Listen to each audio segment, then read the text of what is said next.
우리 하나님 말씀은 구약성경 열왕기상 14장 9절부터 10절입니다. 페이지 수로는 539페이지. 열왕기상 14장 9절 10절 말씀 우리 한 목소리로 같이 읽도록 하겠습니다. 내 이전 사람들보다도 거악을 행하고 가서 너를 위하여 다른 신을 만들며 우상을 부어 만들어 나를 노엽게 하고 나를 내 등 뒤에 버려도다. 그러므로 내가 여로보암의 집에 재앙을 내려 여로보암에게 속한 사내는 이스라엘 가운데 매인자나 노인자나 다 끊어버리되 거름더미를 쓸어 버림같이 여호와의 쓸어 버릴지라. 아멘. 할렐루야. 아멘. 요즘 정부에서 개인당 15만 원 이상씩 주는 그 돈을 혹시 정확한 명칭을 아십니까? 그게 뭔지? 그게 민생 회복 소비 쿠폰 8글자입니다. 그러니까 우리는 기억력이 딸려가지고 그거 다 못 외우잖아요. 그래서 요즘 인터넷에서 화제가 되고 있습니다. 사람들이 각기 막 저마다 부르고 싶은 대로 부르는데 어떤 식당에는 사람이 딱 들어와가지고 아줌마 국밥집인데 회복돼요? 어떤 분은 민심 회복돼요? 민생 체험돼요? 민생 체험이라는 건 왕족이나 귀족들이 평민들의 삶을 체험하는 게 민생 체험인데 그거 돼요? 제일 제가 기억에 남았던 거는 이재명 돼요? 우리 옆 사람과 인사하기 원합니다. 더운 날씨에 수고가 많으십니다. 실수하셔도 이해하겠습니다.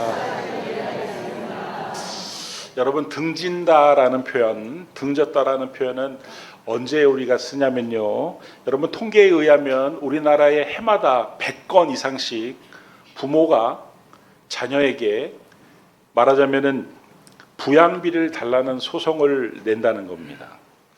왜 이런 소송이 벌어지냐면 대개는 노인이 되신 부모님께서 이제 통장에 돈이 조금 있거나 아니면 집 한 채가 전부인데 어느 날 자녀가 찾아와서 달라는 거예요. 사업 자금을 해야 되는데 너무너무 긴급하니까 꼭 좀 도와달라. 만약에 도와주기만 하면은 매월 이자도 주겠다. 매월 생활비도 주겠다. 평생 그냥 호식할 수 있도록 효도하겠다. 그런 감언이설로 받아갔는데 문제는 사업이 잘 안 되면 처음에는 이자를 잘 주다가 한 1년이 지나면 이자도 안 주고 원금도 당연히 안 주고 점점 귀찮아하고 돈이 없으니까 모시기 힘들어하고 약속을 지키지 않는 것이죠. 그 모습을 보고 부모님들이 몹시 분해하고 어떤 분은 소송을 하기도 하고 어떤 분은 심지어는 자신의 목숨을 끊는 분도 계십니다. 여러분, 바로 이게 등진 것이죠. 등졌다라는 표현을 쓰는 것입니다. 부모와 자녀가 등을 졌다. 여러분, 한때는 사랑스러운 자녀였고 한때는 존경스러운 부모였는데 한번 등지게 되면은 남남보다 못한 관계로 그야말로 전락을 하게 됩니다. 등을 졌다는 것은 그래서 무서운 것입니다. 오늘 본문에 등장하는 인물이 나오는데 그 사람이 누구냐면 여로보암이라는 사람입니다. 이 여로보암이 바로 하나님께 그런 일을 했습니다. 여로보암은 이스라엘이 남유다와 북이스라엘로 나뉘어질 때 그 남유다 2지파, 북이스라엘 10지파로 나뉘어질 때 북이스라엘의 초대 왕이 르호보암입니다. 그는 원래 왕이 될 사람이 전혀 아니었습니다. 그런데 솔로몬이 우상 숭배를 해가지고 하나님이 그 솔로몬의 죄를 묻는 과정에서 내 자손 때에서 나라가 갈라질 것이다 이렇게 심판의 예언을 하셨는데 그 심판의 예언이 그대로 이루어지면서 이 북이스라엘 그 10지파의 왕으로 여로보암이 왕이 되었습니다. 그러니까 전적인 하나님의 은혜로 왕이 된 것이죠. 열왕기상 14장 7절에서 8절 말씀을 보면은 하나님이 이 여로보암을 왕으로 세웠다는 것을 명백하게 밝히고 있습니다. 그 밑줄 친 부분에 내가 너를, 여기서 말하는 내가는 하나님이고 너를은 여로보암입니다. 내 백성 중에서 들어 내 백성 이스라엘의 주권자가 되게 하고 나라를 다윗의 집에서 찢어서 내게 주었거늘. 여러분, 하나님께서 이렇게 여로보암에게 왕위를 주셨습니다. 그러면은 고마워해야 됩니다. 일생을 감사해도 모자란 그런 상황입니다. 그런데 바로 다음 절에 보면은 하나님은 여로보암에게 뭐라고 표현하시냐면 열왕기상 14장 9절 말씀을 보면은 그 끝에 뭐라고 되어 있습니까? 나를 내 등 뒤에 버렸도다. 하나님이 여로보암에게 네가 나를 등 뒤에 버렸어. 등 뒤에 버렸다는 말은 무슨 뜻입니까? 등졌다는 것입니다. 등져서 남남만도 못한 관계가 되었다. 그래서 하나님이 몹시도 서운하다, 그런 의미입니다. 여러분, 등 뒤에 버리는 게 뭘까요? 여러분들도 매일 등 뒤에 버리는 게 있는 줄 혹시 아십니까? 아닌데 내가 등 뒤에 뭘 버린다는 거지? 바울이 빌립보서 3장 8절 말씀에 이런 표현을 쓴 적이 있습니다. 또한 모든 것을 해로 여기면 내 주 그리스도 예수를 아는 지식이 가장 고생하기 때문이라. 내가 그를 위하여 모든 것을 잃어버리고 배설물로 여기면 그리스도를 얻고. 사도 바울이 예수님을 만난 후에 얼마나 좋은지, 그동안 자기가 예수를 믿기 전에 좋다고 생각했던 모든 것들이 예수님을 믿은 후에 보니까 배설물과 같다는, 배설물을 한 글자로 표현하면은 똥입니다. 똥. 우리는 거의 배설물을 등 뒤로 버립니다. 그러니까 등 뒤로 버린다는 표현은 어떻게 보면은 배설물로 여긴다는 것입니다. 여러분들은 등 뒤로 버린 배설물을 어떻게 하십니까? 소중히 보관하십니까? 아니면 가차없이 버리십니까? 사랑스러운 눈으로 바라보십니까? 이런 표정으로 바라보십니까? 우리 옆 사람과 한번 인사하기 원합니다. 오늘 점심 맛있게 드십시오.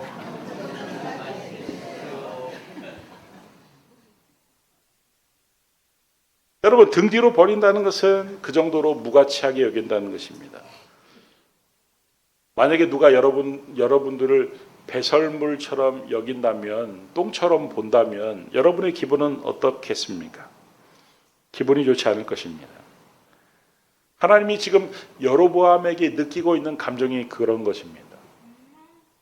자격도 없는 이 여로보암을 이스라엘의 왕으로 세웠더니 어느 날 이 여로보암이 하나님을 등 뒤로 배설물처럼 여기는, 무시하는, 그래서 하나님께서 그런 감정을 느끼셨습니다. 여러분, 하나님을 등 뒤에 버린다는 표현은 여기 말고 에스겔서에도 한 번 더 나오는데, 에스겔서 23장 35절 말씀을 우리 같이 한번 읽어보겠습니다. 시작.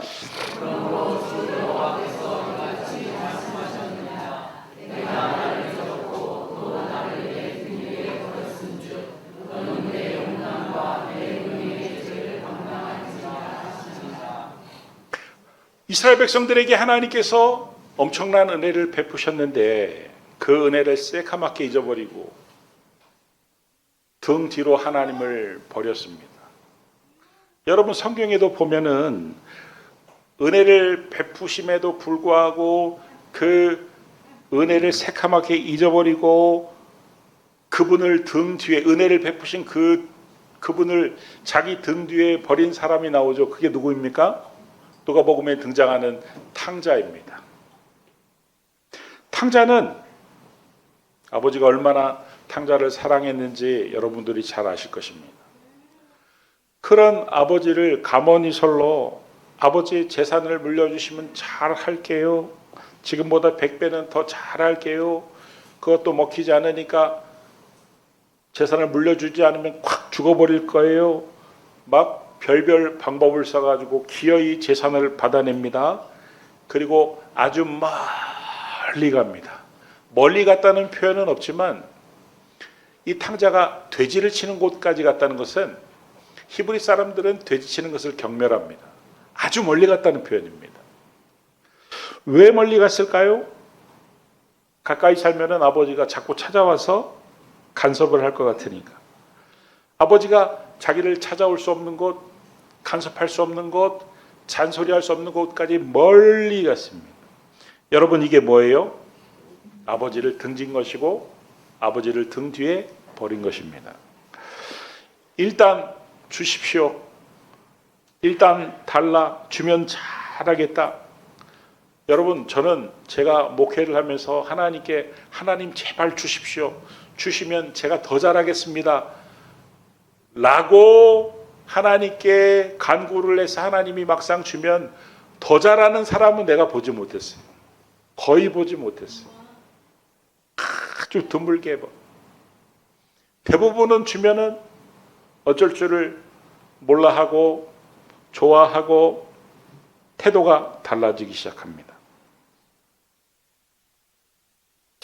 제자 훈련을 받고 교리 공부를 하고 은혜를 받으면 그 은혜를 계속해서 유지해야 되는데 똑같은 자세를 유지 못하는 사람들이 훨씬 더 많습니다. 어느 시점이 되면 원점으로 돌아가는 사람도 많고 아니 원점보다 더 이전에 그 좋지 않았던 모습으로 돌아가는 사람들도 많습니다. 왜냐하면 우리 안에는 시간이 지나면 마음이 달라지는 탕자의 기질들이 다 있기 때문입니다.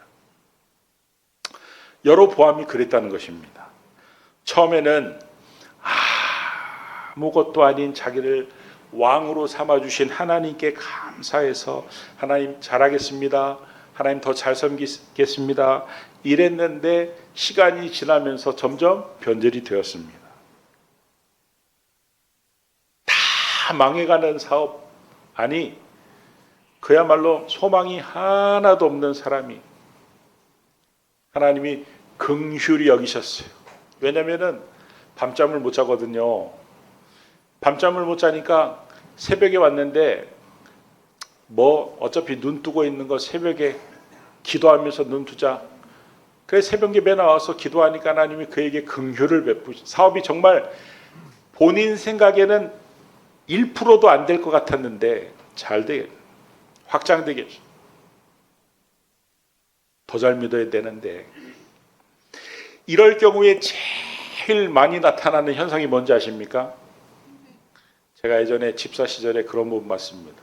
정말 쫄딱 망해가지고 하나님 정말 이제 하나님만 바라보고 살게요. 진짜 열심히 하시더라고요. 모든 여름 행사 다 쫓아다니고 기도의 자리에 늘 나타나고 아무튼 성가대도 열심히 하시고 하나님이 기적처럼 은혜를 주셨습니다. 여러분 옛날에 찜질방 옷이 하얀 옷이었던 거 혹시 기억하세요? 초창기에 그분이 파셨어요. 얼마나 잘 되든지. 근데 어느 날 예배를 같이 주일날 드리는데 전화가 계속 지지 전화를 받고 중간에 또 전화를 받으러 나가더라고.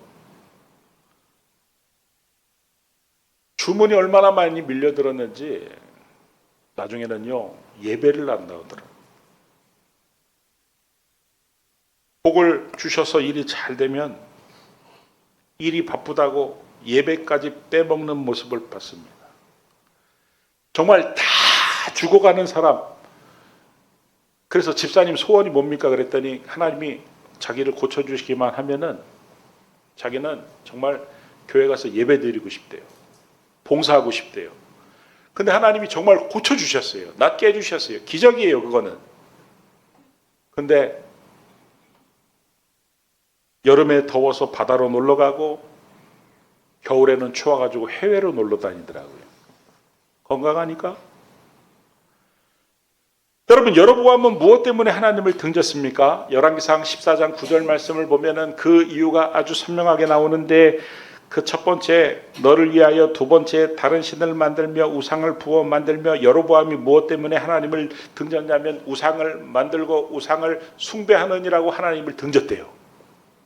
그런데 누구를 위하여요? 누구를 위하여 우상을 만들었어요? 너를 위하여. 여기서 말하는 너가 누굽니까? 여로보암입니다. 여로보암은 자기 자신을 위해서 우상을 만들었다는 것입니다. 그러니까 여러분, 현대의 우상 숭배는 무슨 옛날처럼 바알 신을 만들어 가지고 섬기고 아세라 신을 새겨 가지고 섬기는 게 아닙니다. 현대의 우상은 어떤 것이냐면요, 내 이익, 내 욕망이 우상입니다. 너를 위하여. 하나님도 내 이익을 위해 존재하는 분이고, 신앙생활도 나에게 이익이 되니까 신앙생활을 하는 것이고, 하나님을 내 욕망을 채워주는 분으로 여기는 것이 바로 우상숭배입니다. 그래서 내 욕망을 채우는데 걸림돌이 되면 하나님이 아무리 말씀하셔도 귓등으로 듣는 게 우상숭배입니다. 이것이 나에게 유익이 된다라고 생각하면 하나님의 뜻이라고 분명히 알려줬는데 불구하고 얼마든지 그 뜻을 무시하고 그 뜻을 등 뒤에 버리는 것, 이것이 바로 우상 숭배입니다. 여러분, 나를 위한 가장 좋은 방법은, 나에게 가장 좋은 방법은 하나님을 경외하는 것입니다. 반대로 나를 가장 망치는 방법은 나를 위해서 사는 길입니다. 여러분, 많은 신앙인들이 빠지는 함정이 여기에 있습니다. 하나님을 경외하기보다는 내가 잘 살기 위해서 발버둥을 친다는 것입니다. 그러나 그것은 나를 위해서 사는 길은 나를 망치는 길입니다. 하나님을 경외하며 살면 나보다 잘 아는 하나님께서 나를 가장 잘 되게 하십니다. 여러분, 그것이 신앙 아닙니까? 그러니까 여러분, 나만을 위해서, 내 가족만을 위해서 사는 것처럼 어리석은 것이 없습니다. 그러면 나중에 피 본다, 이런 말씀이에요. 그러나 하나님을 위해서 살고 하나님 나라를 위해서 살고 하나님 뜻을 위해서 살면 하나님이 책임져 주시는데, 하나님이 가정도 책임져 주시고 자녀도 책임져 주시고 사업도 책임져 주시고 노후도 책임져 주시고. 할렐루야. 여러분, 지금 여로보암이 완전히 생각을 잘못하고 있다니까요. 자격도 없는 자기에게 하나님이 왕권을 주셨으면 그 왕권을 지키게 하시는 것도 하나님인데 자기가 왕권을 지키려고 생각을 했습니다. 얼마나 어리석은 생각입니까? 어련히 왕위를 주신 분이 어련히 알아서 왕위를 지켜주지 않겠습니까? 가족을 주신, 자녀를 주신 하나님이 어련히 알아서 자녀를 지켜주시지 않겠습니까? 노후를 주신 하나님께서 어련히 노후를 책임져 주시지 않겠습니까? 왜 그런데 그때부터 자기가 가족을 지키겠다고, 자기가 왕위를 지키겠다고 여로보암이 왜 그랬냐, 그런 것입니다.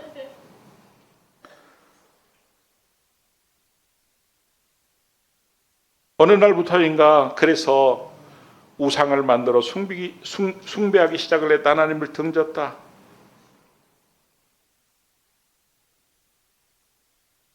주먹이 가까워 보인다고 눈에 보이는 우상이 훨씬 더 보암직하고 믿음직했던 것이죠. 그래서 우상을 만들고 우상을 섬겼습니다.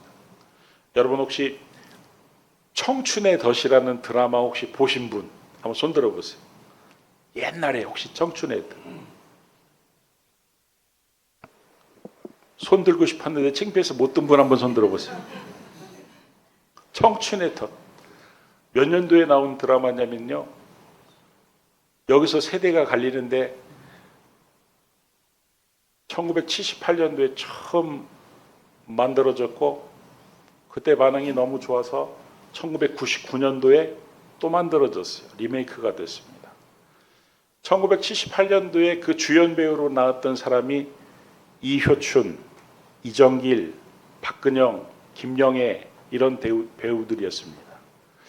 내용이 어떤 내용이었냐면은 이효춘과 이정길이 서로 사랑하는 사이인데 결혼은 가난해서 하지 못하고 헌시적으로 뒷바라지를 하면서 동거를 하는데 이제 애를 낳고 애를 키우다가 이정길이 다니는 회사의 사장 딸을 아무튼 유혹을 하고 결혼을 하면서 이효춘을 버려요. 그 충격으로 아무튼 애도 잘못돼서 죽고, 그래서 이호춘이 그 이정길이 다니는 회사 그 사장 아들이죠. 후계자하고 이제 결혼을 하면서 복수를 한다. 이런 내용이었습니다. 기억나세요? 또 설교는 기억 못하고 또 이것만 기억 남으면 골치 아픈데 이거. 근데 제가 말씀드리고 싶은 거는 그때 언론윤리위원회라는 곳에서 아주 국민들에게 해를 끼치는 드라마다라고 해가지고 난리가 났었습니다. 어떤 면에서 해를 끼치냐? 결혼도 안 하고 동거하는 것은 국민의 가정 생활에 악영향을 미친다. 미혼모가 되었다는 것은 더 큰 악영향을 미친다. 그리고 그 사장 딸을 유혹해서 그 돈을 보고 결혼한 것은 배금주의, 물질만능주의 사상을 국민들에게 해를 끼칠 수 있다. 그래가지고 그 언론윤리위원회 가지고 윤리위원회에서 대사를 고치라고 계속 압박을 넣어가지고 원래는 24부작이었는데 20부작으로 서둘러 끝마치고 말았습니다. 여러분, 47년이라는 세월이 흘렀지만 우리 사회가 많이 변했습니다. 동거, 혼전동거, 미혼모, 물질주의, 지금은 흔하디 흔한 소재가 되었고, 그런데 왜 그때는 왜 그 난리를 치면서 그렇게 인기를 끌었던 드라마를 조기 종영까지 시킬 정도였느냐? 사람들의 생각의 윤리 기준이 지금보다 더 엄격했기 때문입니다. 여러분, 신앙생활의 흐름도 비슷한 것 같습니다. 1978년도 그때의 우리 믿음의 선배들이 신앙생활하는 것을 생각을 해보면 정말 철두철미했던 것 같아요. 교회 올 때 제 기억을 하는 옷을 사면은 평일날 안 입어요. 내가 옷을 새 옷을 샀다 그러면은 언제 개봉을 하냐? 주일날. 그거 입고 하나님 앞에 나옵니다. 헌금도 그냥 안 했죠. 주중에 은행 가가지고 새 돈으로 바꿔서 미리 준비했다가 했습니다. 정말 바빠가지고 깜빡하면 다리미질을 아침서부터 했습니다. 그리고 선거를 했습니다. 저희 집 같은 경우는 생각해보니까 주일날 그 바쁜 날 일찍 일어나서 가정예배를 먼저 드렸어요. 여러분, 그런데 그런 그 자세, 그게 뭡니까? 하나님을 경외하는 자세예요. 불과 50년 정도밖에 세월이 안 지났는데 지금은 그런 모습이 아주 귀한 모습이에요. 누군가가 만약에 그렇게 한다면은, 이야, 대단하다. 어떻게 저럴 수가 있냐. 점점 타협을 하고 변질을 하고 하나님만 믿기에는 뭔가 부족해서 여기저기 비상금을 숨기듯 비상대책을 마련해 놓고 도피처를 마련해 놓고 그것을 하나님보다 더 믿는, 통장에 있는 그 돈을 하나님보다 더 믿는, 집 한 채 마련해 놓고 그것보다 하나님을 더 의지하는 우상숭배인지도 모르게 우상숭배를 하고 있습니다. 하나님을 등 뒤에 버리고 있습니다. 여러분, 하나님을 등 뒤에 버리면, 하나님을 등 뒤에 두면은 어떤 일이 벌어질까요? 여로보암이 하나님을 등 뒤에 버리니까, 등 뒤로 두니까 어떤 일이 벌어졌습니까? 우상이, 눈에 보이는 우상이, 눈에 안 보이는 하나님은 원래도 하나님은 눈에도 안 보였지만 아예 뒤로 보내고 눈에 보이는 우상이 더 믿음직해 보여요. 그러니까 우상을 만들고 우상을 숭배하기 시작을 했는데, 하나님은 등 뒤로 던졌던, 당신을 등 뒤로 던졌던 여로보암에게 나도 너를 버리겠다고 선언하셨습니다. 여로보암뿐만 아니라 여로보암의 집, 더 나아가 이스라엘을 심판하실 것을 선언하셨는데 여로보암에게 속한 모든 남자가 쓸어 버림을 당할 뿐 아니라 이스라엘도 강 건너로 다 흩어질 것을 선언하셨는데 그게 바로 우리가 읽은 이 열왕기상 14장 10절에서 16절까지 나오는 그런 말씀입니다. 여러분, 하나님을 등 뒤에 던지면 모든 행복을 던지는 것입니다. 하나님을 등 뒤에 두면 모든 행복을 등지고 사는 것과 똑같은 것입니다. 여러분, 다윗이 하나님의 마음에 합한 자라고 칭찬을 들었고, 다윗이 인생을 살면서 점점 존귀하게 되었던 이유는 다른 게 아닙니다. 다윗은 하나님을 어디에 모시고 살았는가? 시편 16편 8절 말씀을 보면 여기서 말하는 내가는 다윗이죠. 여호와를 항상 어디에 모심이라? 내 앞에 모심이라. 내 앞에 모심. 어떤 가난한 형제가 배가 너무 고프니까 그 형이 과수원에 몰래 접근을 해가지고 동생한테, 야, 너 망봐. 내가 안에 들어갈 테니까 네가 망봐. 그리고 누가 다가오면 소리쳐. 그래가지고 형이 들어가가지고 그 과수원에 들어가가지고 막 과일을 막 열심히 따는데, 형 누가 봐. 그래가지고 그 따던 과일을 땅바닥에 내팽개치고 다시 나와가지고 동생이랑 막 이제 도망을 가가지고 숨을 몰아쉬고, 야, 누가 봤는데? 그랬더니 그 동생이 하나님이 보셨어. 지난주 주일학교 선생님이 하나님은 언제나 나를 보신다고 그러셨거든. 여러분, 코람데오라는 말은 하나님이 내 앞에 계신 것처럼 생각하고 내 앞에 계신 것처럼 말하고 내 앞에 계신 것처럼 행동한다는 그런 의미입니다.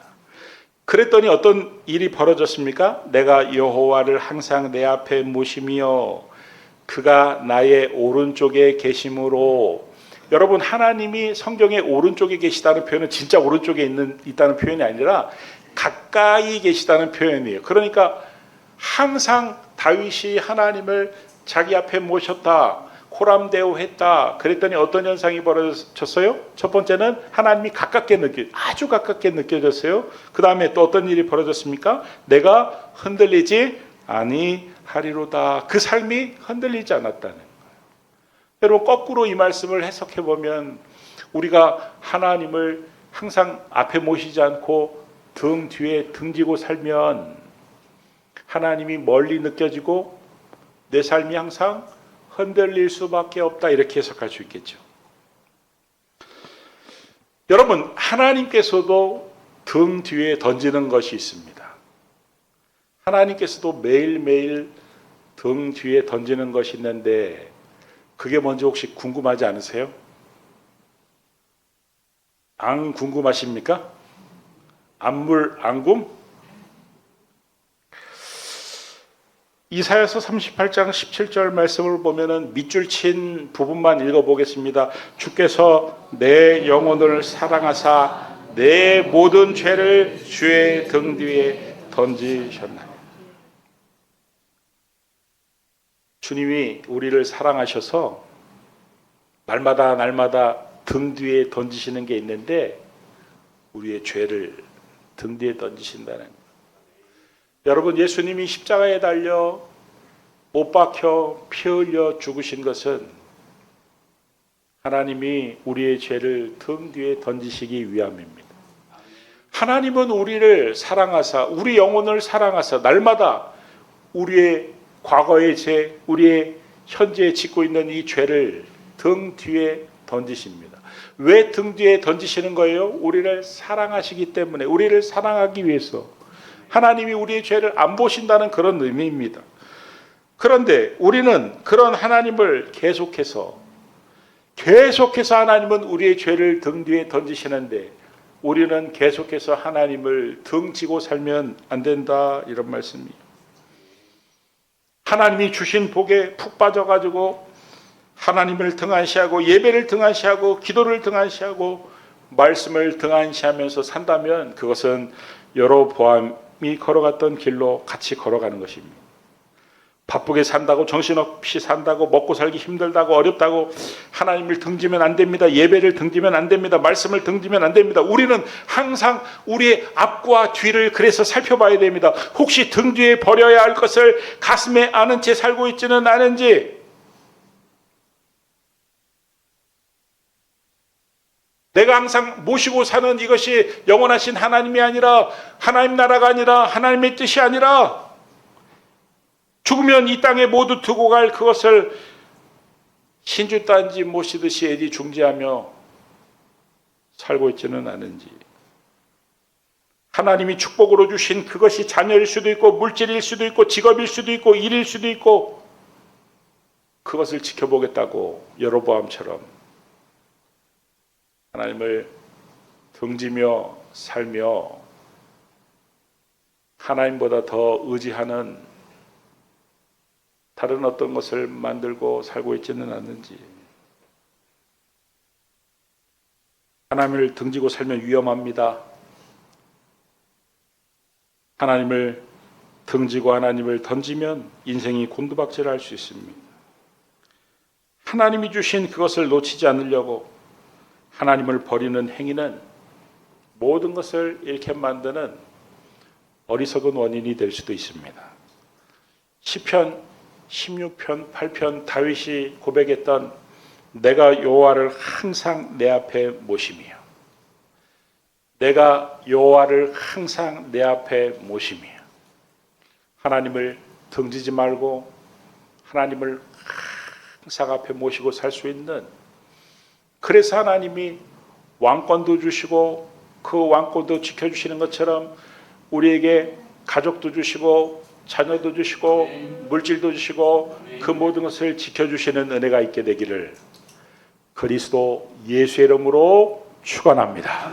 기도하겠습니다. 하나님, 하나님을 등지지 않게 하여 주옵소서. 다윗처럼 항상 그 앞에 모시고 살게 하여 주시옵소서. 예수님의 이름으로 기도드립니다. 아멘.